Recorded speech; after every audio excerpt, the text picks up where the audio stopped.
Nah, anak-anakku, coba kita mulai bahas soal dalam materi kita di minggu lalu.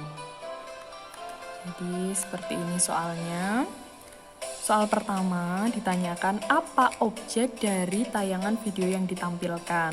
Opsi pertama, iki aku. Yang kedua, orang Jogja. Kemudian, kota Jogja. Yang terakhir, kotaku. Baik, ada yang memilih orang Jogja. Jadi sebenarnya objek dari tayangan video deskripsi yang ditampilkan orang Jogja atau kota Jogja ya. Coba kita perhatikan baik-baik videonya. Iki aku orang Jogja. Kalimat pertama yang diucapkan, apa kabar sedulur-sedulurku? Iki aku orang Jogja. Ini sepi. Wisatawan yang biasanya ramai di sudut-sudut jalan. Nah, kemudian kalimat kedua sudah mulai menceritakan daerahku kini sepi. Artinya ia mulai menceritakan objeknya. Coba perhatikan lagi. Ini hampir semua menunda kedatangan. Tempat wisata, hotel, rumah makan. Kemudian dilanjutkan dengan menceritakan kondisi dari lingkungan kota Jogja. Baik, jika masih belum memahami, kita membaca modul lagi. Kita coba baca ciri teks deskripsi dari segi tujuan. Sudah, Ustazah garis tebal di sini. Melukiskan kondisi objek dari sudut pandang penulis. Jika Ananda, anak-anakku kebingungan antara jawabannya siapa atau apa objek dari video yang ditayangkan, apakah aku orang Jogja atau kota Jogja, maka jawabannya ada di poin ini.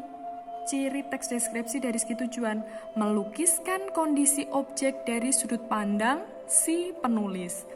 Artinya jika ada kata-kata iki aku, itu adalah sudut pandang penulis atau yang membicarakan objek. Kemudian kota Jogja lah yang menjadi objek yang dibicarakan. Artinya ada 2 poin di sini. Jika poin itu dalam bentuk video, maka yang menceritakan video itu adalah sudut pandang penulis. Kemudian yang diceritakan di dalam video itu merupakan kondisi dari objek. Jadi apa objeknya? Tentu yang diceritakan si penulis atau pembicara yang ada di dalam video itu. Artinya jawabannya adalah kota Jogja, bukan orang Jogja. Maka kemarin banyak sekali yang terjebak dengan jawaban yang mirip ya nak ya. Oke, kita lanjutkan lagi poin soal yang kedua. Nah, coba kita baca untuk soal selanjutnya, soal kedua, apa tujuan dari tayangan video deskripsi yang ditampilkan? Menggambarkan suasana hati tokoh aku, menggambarkan tempat wisata, menceritakan kondisi tokoh aku, atau menggambarkan kondisi Jogja saat pandemi. Kita kembali lagi di pengertian ciri teks deskripsi dari segi tujuan, yaitu melukiskan kondisi objek dari sudut pandang si penulis. Melukiskan kondisi objek dari sudut pandang penulis. Jadi jawabannya yang apa nak? Jika objeknya adalah kondisi Jogja saat pandemi, maka tujuannya menggambarkan kondisi Jogja saat pandemi. Jadi bukan menggambarkan suasana hati tokoh aku, karena tokoh aku tadi adalah sudut pandang si penulis. Gitu ya. Kemudian soal selanjutnya, berikut ini ciri dari tayangan video deskripsi yang ditampilkan. Ada tempat wisata sepi, hotel sepi, toko sepi pembeli, atau semua pilihan benar. Coba kita perhatikan lagi videonya. Tempat wisata, hotel, rumah makan, daerahku kini sepi. Wisatawan yang biasanya ramai di sudut-sudut jalan, kini hampir semua menunda kedatangan. Tempat wisata, hotel, rumah makan, toko, semuanya sepi pembeli. Nah, poin jawabannya ada di sini. Tempat wisata, hotel. Sedulurku, Coba. iki aku menunda kedatangan. Tempat wisata, hotel, toko, semuanya sepi pembeli. Nah, kita lihat. Berikut ini ciri dari tayangan video deskripsi yang ditampilkan. Tempat wisata ada, hotel juga ada, toko juga ada. Jadi jawabannya Semua pilihan benar. Nah, kemarin banyak sekali yang menjawab salah satu saja, ada tempat wisata saja, ada hotel saja, ada toko saja. Jadi, ternyata jawabannya semua pilihan benar. Asalkan Ananda menyimak video dengan baik, tentu bisa mudah menjawab pilihan-pilihan ini. Pertanyaan selanjutnya, bagaimanakah perasaan terhadap objek dari tayangan teks deskripsi yang ditampilkan? Ada terharu, ada sedih, ada bangga, ada senang. Kemarin ada juga yang menjawab bangga, ada juga yang menjawab senang. Itu benar-benar melihat videonya atau tidak? Jika kita melihat videonya, tentu kita akan bimbang antara memilih terharu atau memilih sedih. Silahkan Ananda bisa membuka Kamus Besar Bahasa Indonesia atau bisa browsing di Google sendiri. Pengertian dari terharu apa, pengertian dari sedih apa. Kita kembalikan lagi untuk menjawab pertanyaan ini, kita melihat modul lagi mengenai ciri teks deskripsi dari segi tujuan. Kita perhatikan lagi, menjadikan pembaca seakan-akan melihat, mendengar, dan mengalami. Jadi seolah-olah kita tidak melihat dari sudut pandang si penulis, tapi kita menjadi bagian dari orang Jogja. Jika mengalami, seolah-olah mengalami, kita seperti seolah-olah ikut mengalami pandemi. Jadi jawabannya yang sedih atau terharu. Arti dari terharu itu kita orang lain yang terharu melihat kondisi kesedihan atau terharu melihat kebahagiaan seseorang. Jadi ada dua makna, terharu bisa senang, bisa sedih. Sedangkan kesedihan itu kita seolah-olah ikut melihat, mendengar, dan menjadi bagian, ikut merasakan. Jadi poinnya sesuai dengan tujuan dari teks deskripsi, jawabannya yang sedih, bukan yang terharu. Seperti itu. Selanjutnya, kalimat manakah yang membuat seakan-akan melihat objek yang dideskripsikan? Di sini banyak sekali yang keliru karena jawabannya itu untuk 3 soal.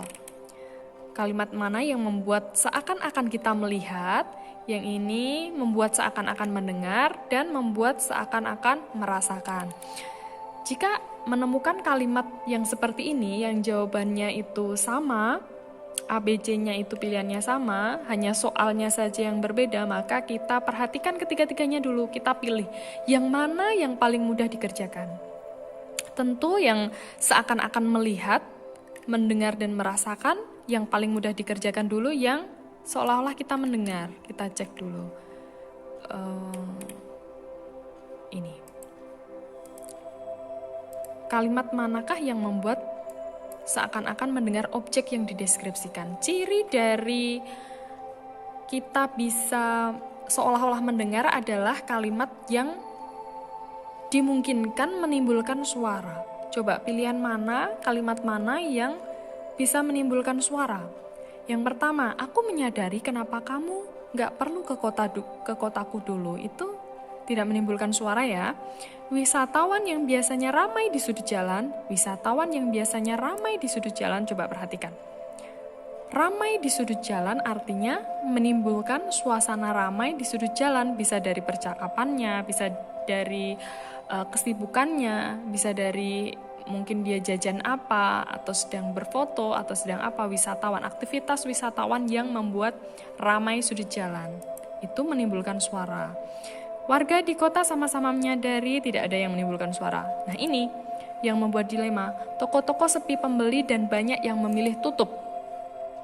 Sepi pembeli tidak menimbulkan suara, karena yang dimaksud sepi itu pembeli, tidak ada pembeli, bukan suara atau kondisi sepi karena suara, tapi pemaknaan lain dari tidak ada pembeli. Jadi jawabannya sudah jelas, wisatawan yang biasanya ramai di sudut jalan itu yang menimbulkan suara.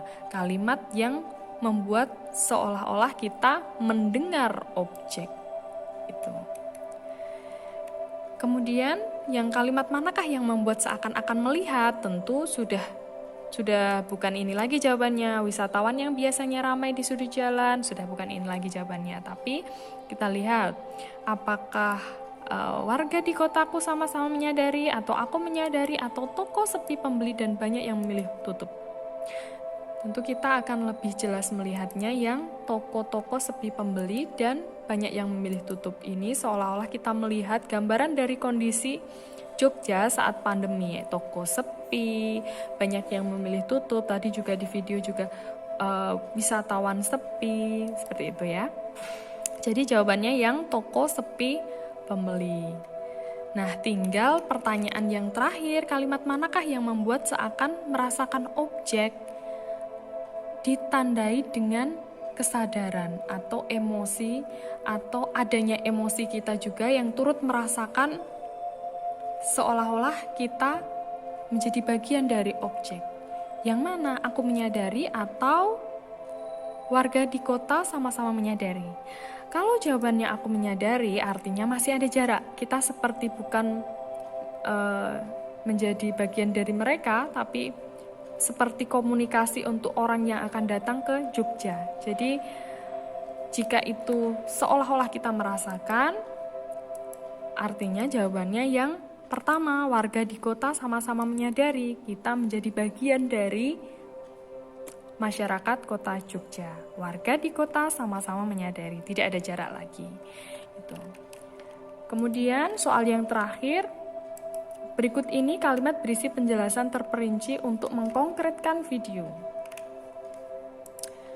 Mengkonkretkan video, konkret itu apa ya nak? Konkret itu membuat nyata, seperti pengertian tujuan tadi.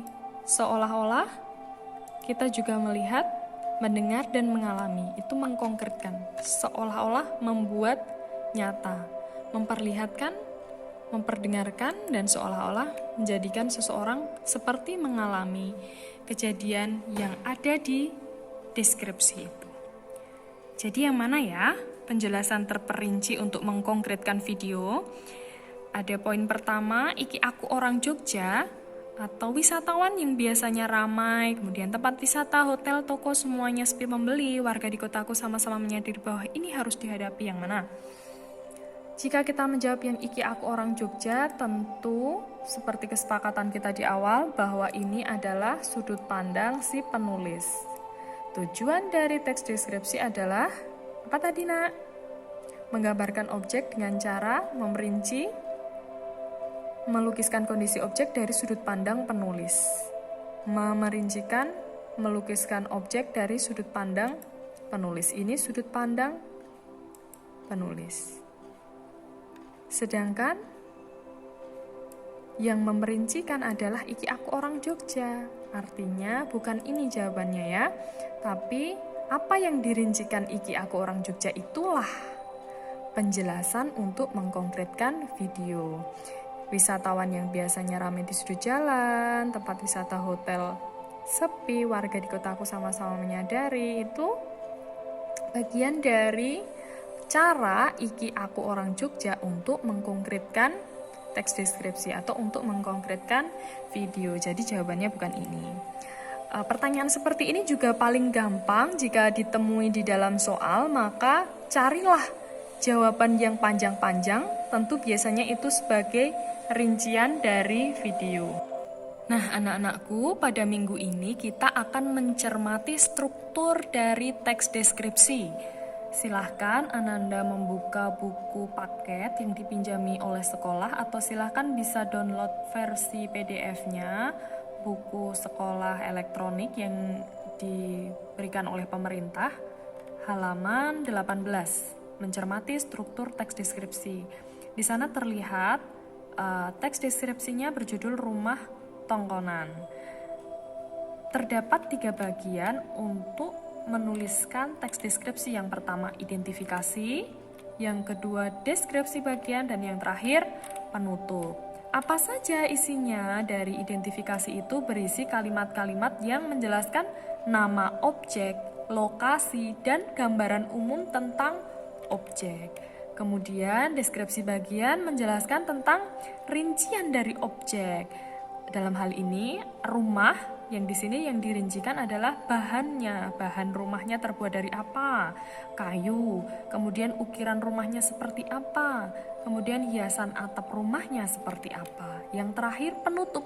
Apa sih isi dari penutup? Yaitu berisi tentang kesan umum.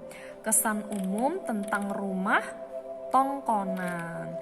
Silahkan Ananda bisa membaca-baca sendiri.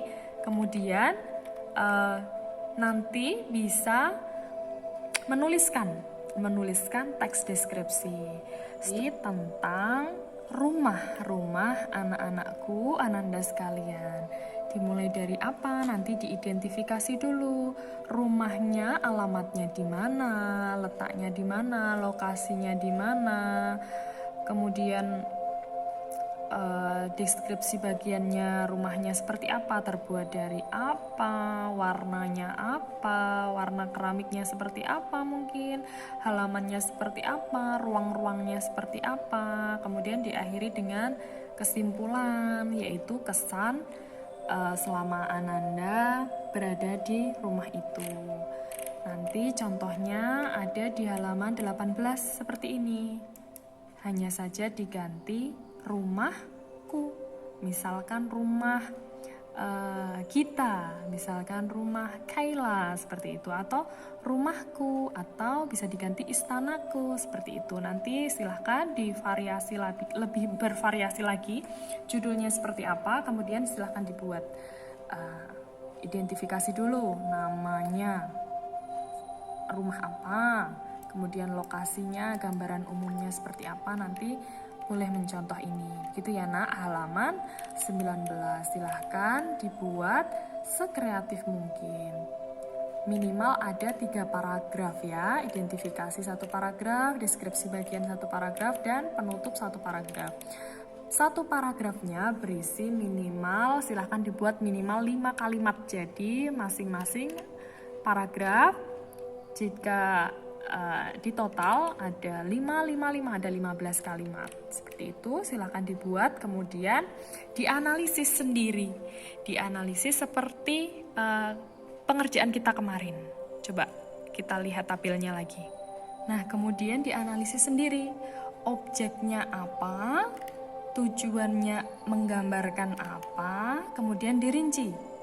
Rinciannya seperti apa, seolah kita bisa merasakan, kita bisa mendengar, kita bisa melihat, nanti dirinci sendiri. Silahkan ya, dikerjakan di buku tulis, di buku catatan masing-masing, kemudian nanti silahkan di-upload di Google Classroom. Seperti itu materi kita hari ini, hanya mengulas materi kemarin, hanya lebih menguatkan pemahaman kita dengan kita berlatih membuat sendiri dan menganalisis sendiri. Seperti itu ya nak. Baik, dan mudah-mudahan apa yang kita pelajari hari ini bermanfaat. Terima kasih. Ada kurangnya Ustazah mohon maaf. Wassalamualaikum warahmatullahi wabarakatuh.